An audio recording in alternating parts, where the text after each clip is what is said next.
पंजाब में सियासी बहरान बरकरार। पंजाब असम्बली में स्पीकर की जानिब से बुलाया गया इजलास ताखीर से शुरू। चौधरी परवेज इलाही से अपोजिशन लीडर सप्तान खान की मुशावरत। अपोजिशन लीडर और स्पीकर की मुलाकात में कानूनी माहिरीन से भी राय ली गई।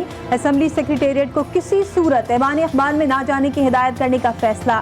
परवेज इलाही कहते हैं हुकूमती इजलास गैर आईनी है, इसकी कोई अहमियत नहीं। हुकूमत को किसी सूरत गैर कानूनी तरीके से फाइनेंस बिल पास करने नहीं देंगे।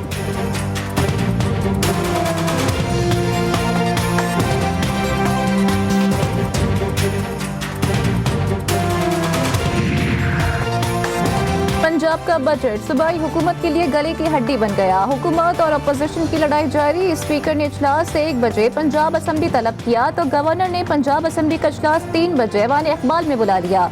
इजलास के लिए घंटियां बजना शुरू हो गईं। इजलास के लिए ऐवान अखबार में तैयारियां मुकम्मल ना हो सकी। अब तक ऐवान अखबार में कोई भी रुकन ना पहुँच सका।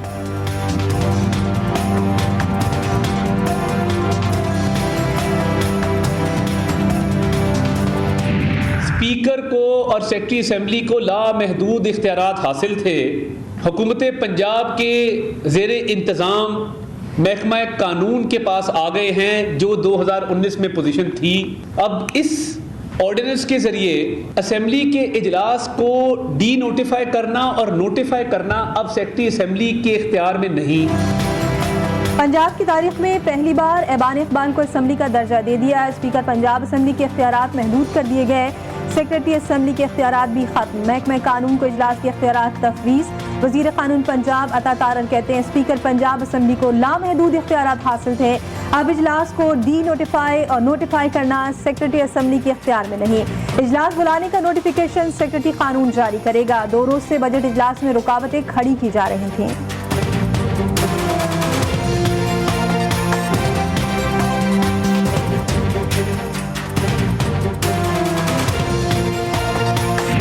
बहुत ही अफसोसनाक वाक़यात हुए। कल मेरे सामने मैं देख रहा था बजट तकरीर पढ़ते हुए कि उनके लोग पहले तो शोर हंगामा फिर कालम गलोच मैंने अपने कानों से सुनी है। इस दफ़े एक जमहूरी तरीके से एक वज़ीर आज़म जो अपनी मेजॉरिटी खो चुका था उसमें उसको निकाला गया, तो उनको शायद जमहूरियत पसंद नहीं है। कल जो सिंध असम्बली में हुआ उसकी मजम्मत करता हूँ। अपोजिशन ने मीटिंग में वादा किया कि वह ऐवान का माहौल खराब नहीं करेंगे। वज़ीर आला सिंध मुराद अली शाह की पोस्ट बजट न्यूज़ कॉन्फ्रेंस कहा सिंध असम्बली में गालियाँ दी गईं, मैंने खुद सुनी। तहरीक इंसाफ को जमहूरियत पसंद नहीं है। इस बार जमहूरी तरीके से एक वज़ीर आज़म को निकाला गया।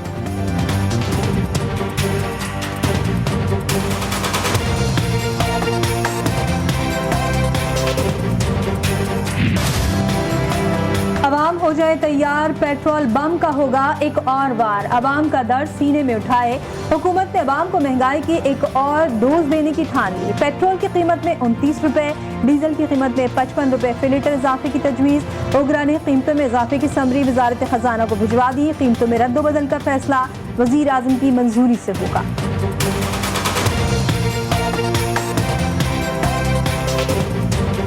अवाम पर एक और बिजली बॉम्ब गिरा दिया गया। मैपरा ने बिजली की फी यूनिट 42 पैसे महंगी करने की मंजूरी दे दी। तीसरी सहमाही एडजस्टमेंट की मद में सारिफीन से 3 महीनों में चार्ज किया जाएगा। मौजूदा डाटा की बुनियाद पर सहमाही एडजस्टमेंट 42 पैसा फी यूनिट बनती है। डिस्कोर्स ने तीसरी सहमाही एडजस्टमेंट की मद में दरख्वास्त दायर की थी।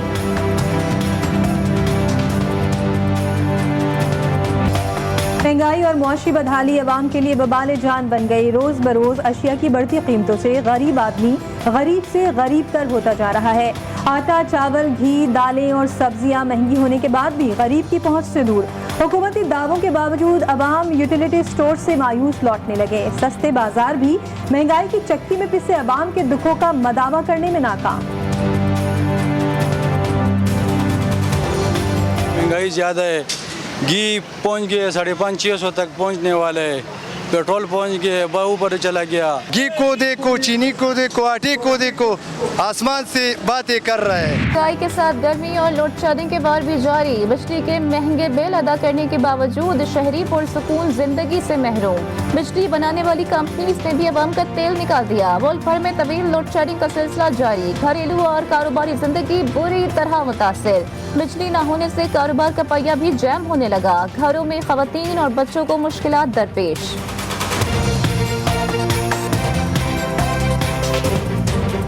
लोड शेडिंग ने बहुत सारे मुश्किलात पैदा कर रखे हैं। पहले तो बिजली होती थी, कोई लोड शेडिंग नहीं होती थी, लेकिन अभी बहुत ज़्यादा लोड शेडिंग है। 8-10 घंटे लोड शेडिंग। 1 घंटा आती है, फिर 1 घंटा। वो जो आती है वो भी वोल्टेज जितने कम होते हैं, ना मोटरें चलती हैं ना पंखे सही चलते हैं। लोड शेडिंग इस इलाके में इतना बहुत ज़्यादा है कि 3-3 घंटे जी मुसलसल बिजली नहीं है।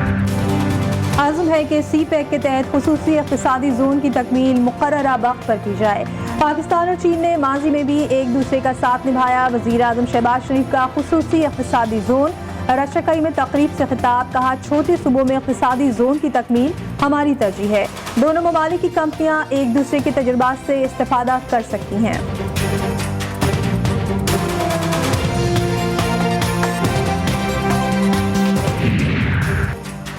मनी लॉन्ड्रिंग का इल्जाम मोनिस सलाही, नवाज भट्टी और मजहर इकबाल के खिलाफ मुकदमा दर्ज। FIA ने नवाज भट्टी और मजहर इकबाल को गिरफ्तार कर लिया। साबिक वफाकी वजीर मोनिस सलाही का खुद FIA दफ्तर में पेश होने का फैसला। अपने एक बयान में कहा, पहले भी ऐसी इंतकामी कार्रवाइयों का सामना कर चुका हूँ। शरीफों की असलियत को जानते थे, इसीलिए किसी लालच में नहीं आए।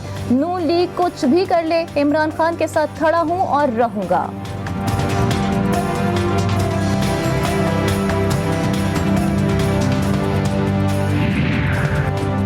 जमीयत उलमा इस्लाम के बाद PTI का पीपल्स पार्टी को झटका। लोधरा से PP के साबिक रुकनी कौमी असम्बली हयातुल्लाह तरीन मुल्तान से खुर्रम खाकानी तहरीक इंसाफ में शामिल हो गए। चेयरमैन PTI इमरान खान से जमशेद दस्ती की भी मुलाकात। मुजफ्फरगढ़ की कौमी और सूबाई असम्बली की टिकटें मांग ली। मामलात तय होने के बाद जमशेद दस्ती PTI में शमूलियत का ऐलान करेंगे।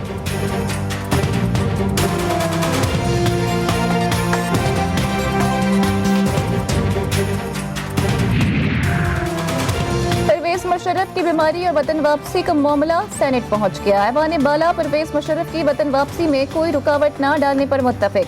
हुकूमती अरकान कहते हैं नवाज शरीफ के बयान को आमिर की हिमायत में न लिया जाए। बीमारी के हालत में परवेज मुशर्रफ की वतन वापसी पर मुश्किल पैदा नहीं करनी चाहिए। PTI अरकान ने मुशर्रफ की वापसी के साथ नवाज शरीफ की वापसी का मामला भी उठा दिया।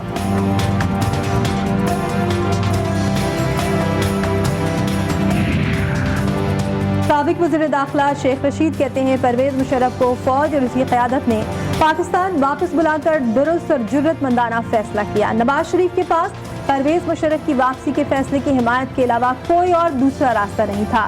ट्विटर पर जारी बयान में शेख रशीद का कहना था कि इम्पोर्टेड हुकूमत का एजेंडा केसेस खत्म करना और IMF की महंगाई मुसल्लत करना है।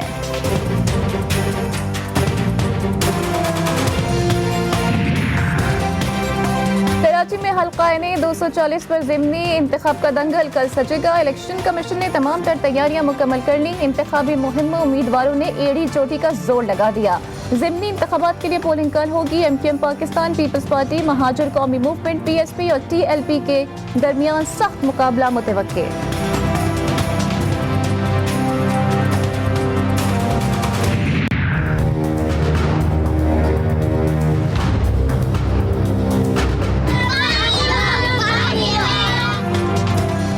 हल्का ने 240 कोरंगी के वसी इलाके की नुमाइंदगी करता है। गुज़श्ता 34 साल से यहाँ MQM पाकिस्तान का राज है। हल्के का सबसे बड़ा मसला पीने का साफ पानी। खंडरनुमा सरकारी स्कूल भी सियासतदानों की तालीम से अदम दिलचस्पी का मुंह बोलता सबूत। बेशतर फैमिली पार्क जानवरों के अस्तबल और कचरा कुंडियों में तब्दील हो चुके। ज़िमनी इलेक्शन में मकामी अवाम के लिए नए लीडर का इंतखाब इम्तिहान बन गया।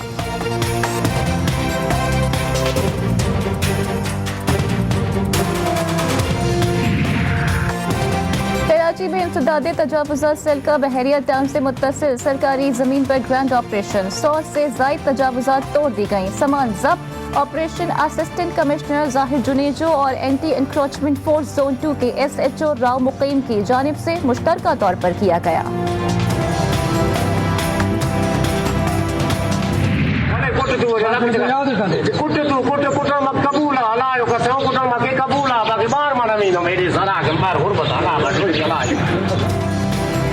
GTV बना गरीब की आवाज़। 2 रोज़ कबल गुर्बत से तंग आकर खुद को थाने में बंद करने की इल्तिजा करने वाले डेरा अलायार के रिहायशी 5 बच्चों के बाप इनायतुल्लाह को 1 महीने का राशन और माली मुआवनत कर दी गई। डिप्टी कमिश्नर जाफराबाद राजा खान ने इनायतुल्लाह को अपने दफ्तर बुलाकर अपनी मदद आपके तहत मदद की।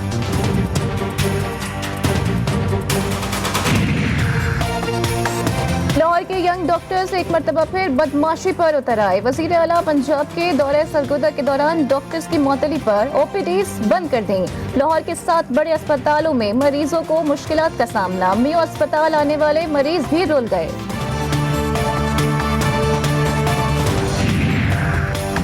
पेशावर में यंग नर्सेस एक बार फिर सड़कों पर आ गई। मुजाहिरीन का मुतालबात के हक में असम्बली चौक पर एहतजाजी धरना। नर्सिंग कॉलेजेस को NTI अस्पतालों के हवाले ना किया जाए। NTI नर्सेस मुस्तकिल और उनके सर्विसेज स्ट्रक्चर का तयन किया जाए। मुजाहिरीन का मुतालबा।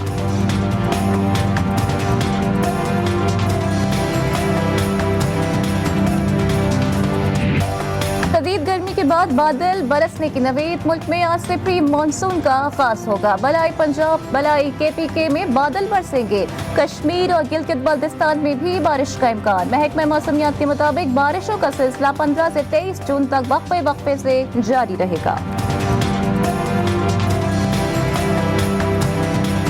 और उर्दू ज़बान के नामवर शायर और मिज़ाहनगार इब्न इंशा का आज 95वां यौम पैदाइश है। इब्न इंशा ने अपने शगुफ्ता सफ़रनामों से बरसग़ीर में बड़ा नाम बनाया। उनकी शायरी और नस्र आज भी नौवारिदान अदब के लिए तरबियतगाह की हैसियत रखती है।